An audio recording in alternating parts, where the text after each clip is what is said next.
The Amazon has been hiding a secret. Beneath its seemingly endless forest lie ancient roads, vast settlements, and enormous geometric earthworks, traces of societies that may once have supported more than 1 million people. Yet their story was almost erased, leaving Brazil's history to appear as if it began with Portuguese ships in 1500. What happened to the people who shaped this land before conquest? And how did their world become a colony built on slavery, an empire ruled by emperors, and the largest nation in Latin America? This is the complete history of Brazil. Brazil's history began thousands of years before the country had a name or fixed borders. Archaeological evidence shows that humans were living across parts of the territory at least 12,000 years ago, although some Brazilian sites may be considerably older and remain disputed. These early communities entered a land divided by enormous natural barriers: the Amazon basin in the north, dry interior plains in the northeast, highlands along the Atlantic, vast wetlands in the west, and temperate grasslands in the south. Rather than forming one civilization, they developed many distinct societies adapted to different environments. Some hunted across open landscapes, others relied on rivers and coastal fisheries, while forest communities gradually cultivated plants and managed useful trees. Over generations, these peoples reshaped the land through burning, planting, settlement, and trade.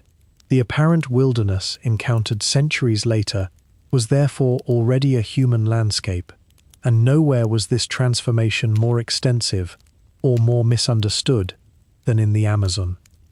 By around 600 BCE, communities in southwestern Amazonia were constructing vast geometric earthworks across what is now Acre and neighboring regions.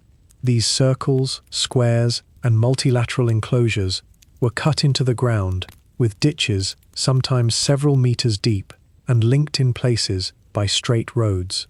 Archaeologists now describe their builders as the Aquarii, a multicultural society whose ceremonial and political centers may have organized dispersed settlements across roughly 183,000 square kilometers. The structures were not stone cities like those of the Andes. Many appear to have hosted gatherings rather than permanent populations. Even so, building and maintaining them required coordinated labor, planning, and shared beliefs over many generations. The Aquarii tradition appears to have reached its greatest intensity between 100 and 300 CE, while the construction of its geometric enclosures continued in changing forms until about 850. Why geoglyph building ended remains uncertain, but later mound villages show that communities continued occupying the region rather than simply disappearing. Aquarii was only one part of a much larger indigenous world. During the first millennium CE, communities on Marajo Island near the Amazon's mouth constructed raised mounds above seasonal floods and produced elaborate painted ceramics. Farther west, societies around Santarém and the Tapajós River created fertile anthropogenic soils, supported substantial settlements, and exchanged goods along river routes. In the Upper Xingu, interconnected communities later built circular plazas, defensive ditches, bridges, and roads linking villages into regional networks. These were not provinces of one Amazonian empire, nor did they all flourish simultaneously. They were distinct peoples who transformed difficult environments through farming, fishing, forest management, and collective labor. Meanwhile, Tupi-speaking populations spread through much of eastern and coastal Brazil, establishing villages connected by trade, warfare, and kinship. By the late 15th century, the territory was therefore culturally diverse, politically fragmented, and deeply inhabited, conditions that would shape its first encounters with Europeans. In 1494, Portugal and Castile signed the Treaty of Tordesillas, dividing newly encountered lands outside Europe along an imaginary Atlantic line. 6 years later, on April 22, 1500, a Portuguese fleet of 13 ships commanded by Pedro Álvares Cabral sighted the coast of present-day Bahia while sailing toward India. Near what is now Porto Seguro, the newcomers encountered Tupiniquim communities already occupying and managing the region. Pero Vaz de Caminha, the fleet's official scribe, recorded cautious meetings marked by curiosity, gestures, and exchanges of food and objects. The Portuguese erected a cross, celebrated Mass, and claimed the territory for King Manuel I, but their ceremony did not give them actual control over its peoples or interior. Cabral soon continued toward India, leaving Portugal with little more than a coastal claim. Yet European maps now contained a new possession, and its red dye producing Brazilwood would soon draw merchants back across the Atlantic. During the first 3 decades after Cabral's voyage, Portugal treated the new territory mainly as a source of Brazilwood rather than a colony for mass settlement. The Crown granted merchants licenses to harvest the valuable timber, whose red dye was prized by European textile makers.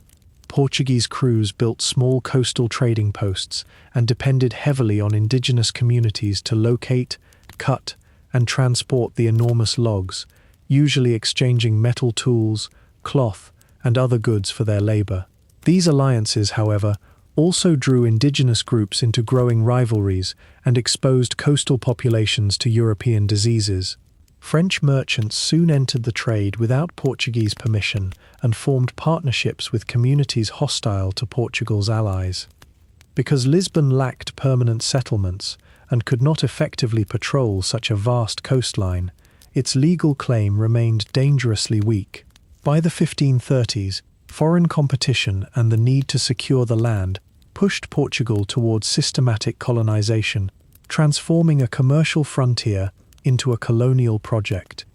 Portugal's answer began in 1530, when King John III sent Martim Afonso de Sousa to patrol the coast, expel foreign traders, and establish settlements. In 1532, his expedition founded São Vicente, the first permanent Portuguese town in Brazil. 2 years later, the Crown divided much of the claimed territory into hereditary captaincies, granting vast coastal strips to private donatarios expected to finance colonization, defense, and local government. Most lacked the money and manpower to overcome distance, disease, shipwreck, and indigenous resistance. Pernambuco and São Vicente became the strongest exceptions, aided by workable ports, alliances, and the expanding cultivation of sugarcane. Their limited success also revealed that private colonization alone could not secure Portuguese rule. In 1549, the Crown appointed Tomé de Sousa as Brazil's first governor-general and founded Salvador as the colonial capital, while the captaincies continued beneath stronger royal supervision. This new structure gave Portugal a firmer coastal foothold, and sugar would soon supply the wealth that made expansion possible. By the late 16th century, sugar had transformed northeastern Brazil into the wealthiest part of Portugal's Atlantic Empire.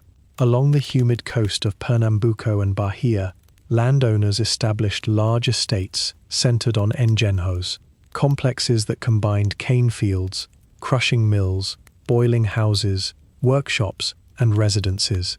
The system demanded enormous amounts of land, capital, firewood, and labor. Colonists initially enslaved many indigenous people through warfare, raids, and coercive alliances, despite resistance from indigenous communities and opposition from Jesuit missionaries. As disease, escape, conflict, and legal restrictions complicated this labor supply, plantation owners increasingly purchased enslaved Africans through Portugal's expanding Atlantic trading network. Their skills, labor, and suffering became fundamental to Brazil's colonial economy, while the profits flowed to merchants, landowners, and the Portuguese crown. Sugar connected Brazil to markets in Europe and Africa, but it also created a society marked by extreme inequality, racial hierarchy, and violence. Its growing wealth would inevitably attract Portugal's European rivals. European competition first appeared in the form of French traders, who built alliances with indigenous groups excluded from Portuguese commercial networks. In 1555, French settlers established France Antarctique on islands in Guanabara Bay, near the future site of Rio de Janeiro. Portugal responded by founding the city in 1565 and, with support from allied indigenous warriors, expelled the French 2 years later. Another French colony, France Equinoxiale, was established near present-day São Luís in 1612, but fell to Portuguese forces in 1615. These conflicts showed that controlling Brazil required permanent settlements, military defences, and local alliances rather than royal claims drawn on distant maps. The danger increased after Portugal entered a dynastic union with Spain in 1580, making its colonies targets of Spain's Dutch enemies. By then, Brazil's sugar industry had become too valuable to ignore, and the Dutch possessed the ships, capital, and commercial experience needed to seize it directly. The Dutch attack began in 1624, when the Dutch West India Company captured Salvador, only to lose it the following year to a large Iberian fleet. In 1630, however, Dutch forces seized Olinda and Recife before expanding across much of northeastern Brazil's sugar-producing zone. Under Governor Johan Maurits of Nassau, from 1637 to 1644, Recife gained bridges, public buildings, scientific expeditions, and a degree of religious tolerance unusual in the colonial Atlantic. Yet Dutch Brazil still depended on plantation slavery, military occupation, and heavily indebted sugar producers. After Nassau's departure, company officials demanded repayment from planters already struggling with war damage and falling profits. A colonial uprising began in 1645, and Portuguese, indigenous, African, and mixed-race forces gradually pushed the Dutch back toward Recife. Following defeats at the battles of Guararapes, the Dutch surrendered in 1654. Portugal recovered the northeast, but Brazil now faced a lasting threat, expanding Caribbean sugar plantations that would challenge its dominance of the European market. The plantation system that enriched colonial Brazil also produced constant resistance. From the late 16th century onward, people who escaped slavery formed communities known as quilombos. The most famous was Palmares, a network of settlements in the Serra da Barriga of present-day Alagoas that expanded during the disorder created by the Dutch-Portuguese Wars. Its inhabitants cultivated crops, traded with neighbouring communities, and repeatedly defeated colonial expeditions. In 1678, the leader Ganga Zumba accepted a Portuguese agreement offering limited freedom and relocation, but Zumbi and other residents rejected terms that left slavery intact. After Ganga Zumba's death, Zumbi became the central leader of continued resistance. In 1694, forces commanded by the Bandeirante Domingos Jorge Velho destroyed Palmares' main settlement, Macaco. Zumbi escaped but was captured and killed the following year. Palmares fell, yet quilombos survived across Brazil, exposing both the brutality of slavery and the limits of colonial control. While sugar still dominated Brazil's coast, Portuguese colonists were already pushing deeper into the enormous interior. From São Paulo, armed expeditions known as bandeiras crossed mountains, rivers, and forests far beyond the boundary established by the Treaty of Tordesillas. Some searched for precious metals, while others captured indigenous people for enslavement or pursued fugitives on behalf of colonial authorities. During the 17th century, Bandeirantes attacked indigenous settlements and Jesuit missions, forcing entire communities to flee and causing widespread death and displacement. Their violence later became romanticized as heroic exploration, but their expeditions were driven largely by forced labor, private profit, and territorial ambition. At the same time, cattle ranchers moved inland from the northeastern coast, occupying river valleys and grasslands unsuitable for sugar. Together, these movements extended Portuguese influence across territory claimed by Spain, but rarely controlled by Europeans. By the end of the century, one search would finally succeed. Gold was discovered in the mountains of Minas Gerais. In the 1690s, Major gold deposits were discovered in the mountainous interior that became Minas Gerais. News of the strikes triggered one of the largest migrations in the Portuguese Atlantic, drawing prospectors from coastal Brazil and tens of thousands of immigrants from Portugal. Competition soon erupted between São Paulo pioneers, who claimed discovery rights, and newcomers known as Emboabas, culminating in the War of the Emboabas between 1708 and 1709. The Crown used the conflict to tighten control over the mining region, establish new administrative boundaries, and collect the royal fifth, a tax of 20% on extracted gold. Enslaved Africans performed much of the dangerous mining labor, although some also worked as artisans, traders, and transporters in rapidly growing towns such as Vila Rica. Gold shifted Brazil's economic center southward, strengthened Rio de Janeiro as an Atlantic port, and connected the colony more closely to global commerce. It also created new opportunities for smuggling, corruption, and resistance to royal taxation. Mining transformed Brazil far beyond the goldfields. In the 1720s, diamonds were discovered near present-day Diamantina, prompting the Crown to create a tightly controlled mining district and later impose a royal monopoly over production. Gold and diamonds drew merchants, officials, artisans, free laborers, and enslaved Africans into the interior, while mule trains carried food and supplies across expanding commercial routes. Mining towns developed churches, government buildings, workshops, and a distinctive Baroque culture financed by mineral wealth. Mining also stimulated a large internal market. Food, livestock, tools, and textiles moved along long-distance routes, connecting the gold fields with São Paulo, Rio de Janeiro, Bahia, and the southern grasslands. This commerce helped bind distant settlements to the colonial economy and turned Portuguese occupation of the interior into territory the Crown increasingly sought to administer, tax, and defend. That transformation would soon force Portugal and Spain to reconsider the boundary drawn at Tordesillas.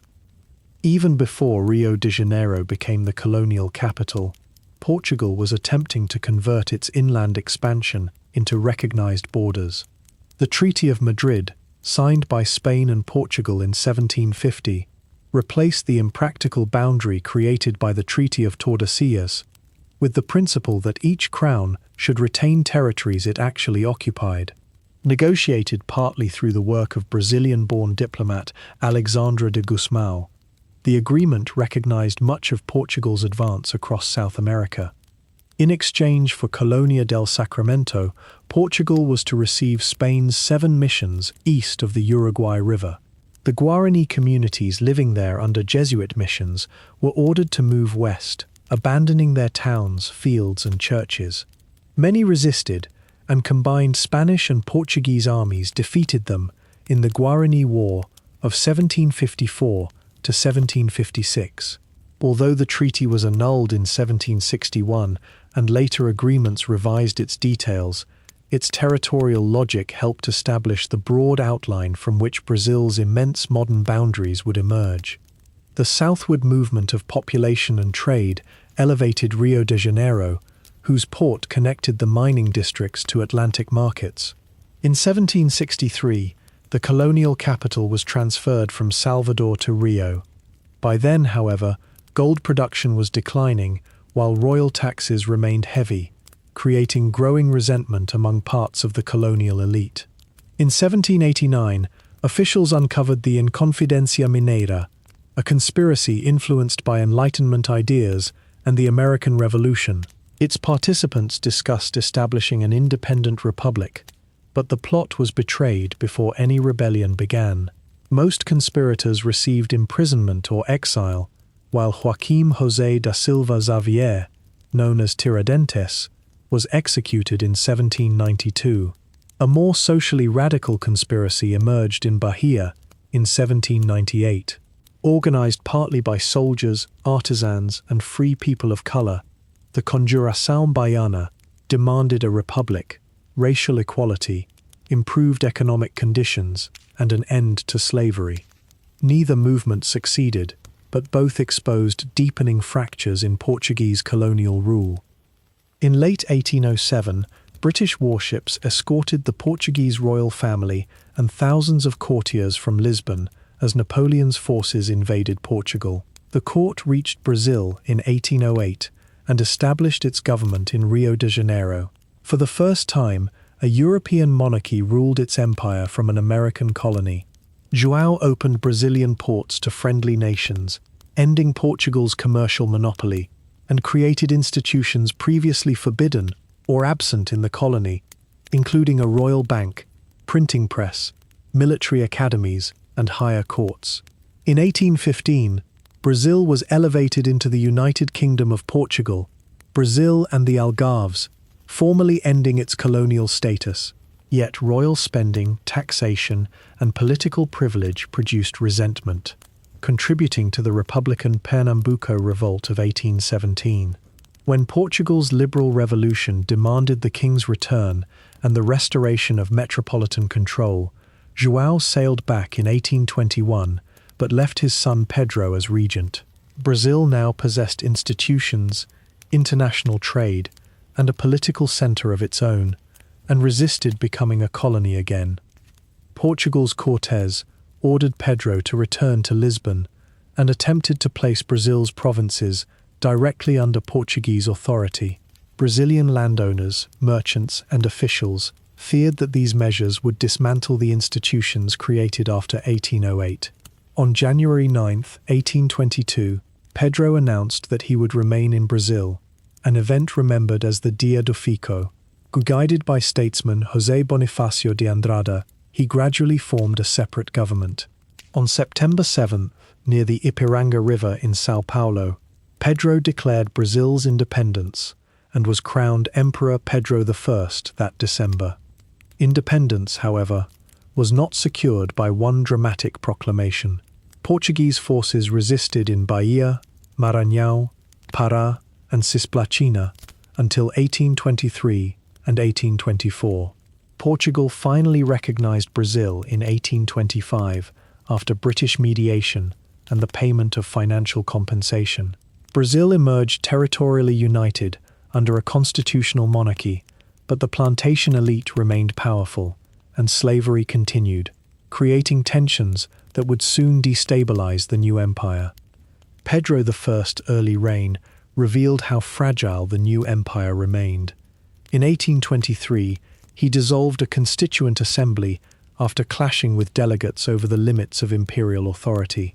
The Constitution of 1824 established an elected legislature, but granted the emperor a powerful, moderating power over the political system. Opposition was strongest in Pernambuco, where the Confederation of the Equator declared a republic in 1824 before imperial forces crushed the revolt. Brazil then fought the costly Cisplatine War against the United Provinces of the Rio de la Plata, ending in 1828 with the creation of an independent Uruguay.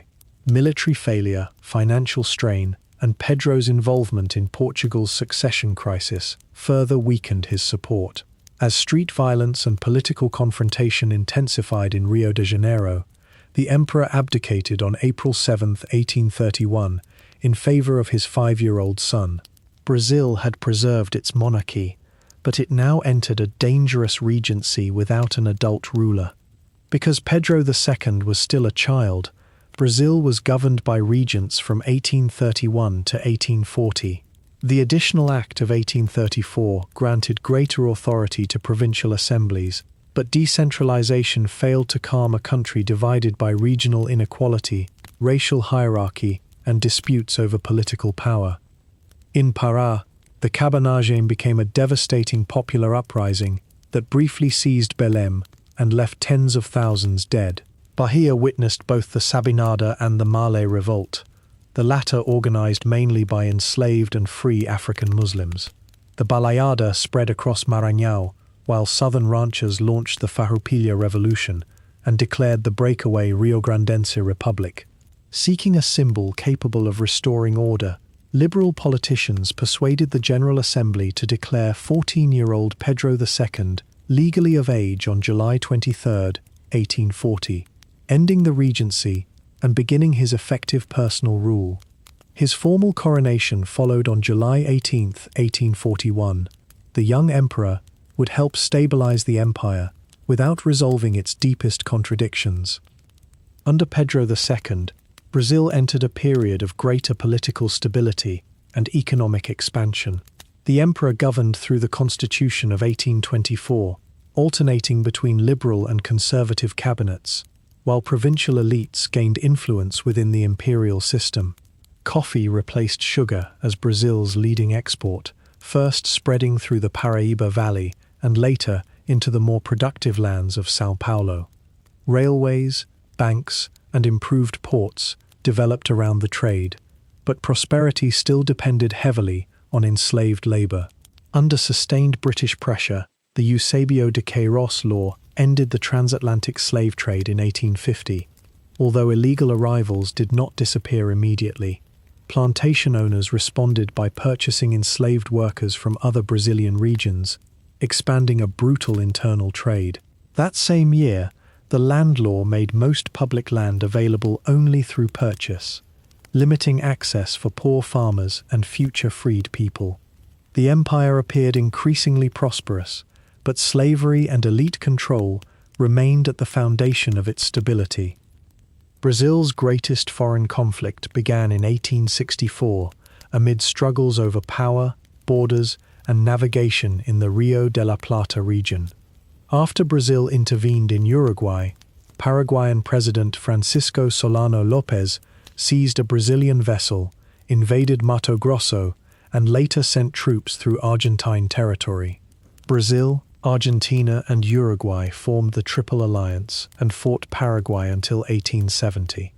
The war became longer and more destructive than expected, forcing Brazil to mobilize tens of thousands of soldiers, including free black men and enslaved men promised freedom in exchange for service. Brazilian forces ultimately occupied Asunción, while Paraguay suffered catastrophic demographic and economic devastation. Victory strengthened Brazil's regional position, but it also increased public debt and enlarged the army's institutional confidence. In the post-war decades, parts of the officer corps embraced abolitionism and became increasingly willing to challenge civilian political authority. The empire had won the war, yet the conflict had strengthened forces that would eventually challenge both slavery and the monarchy.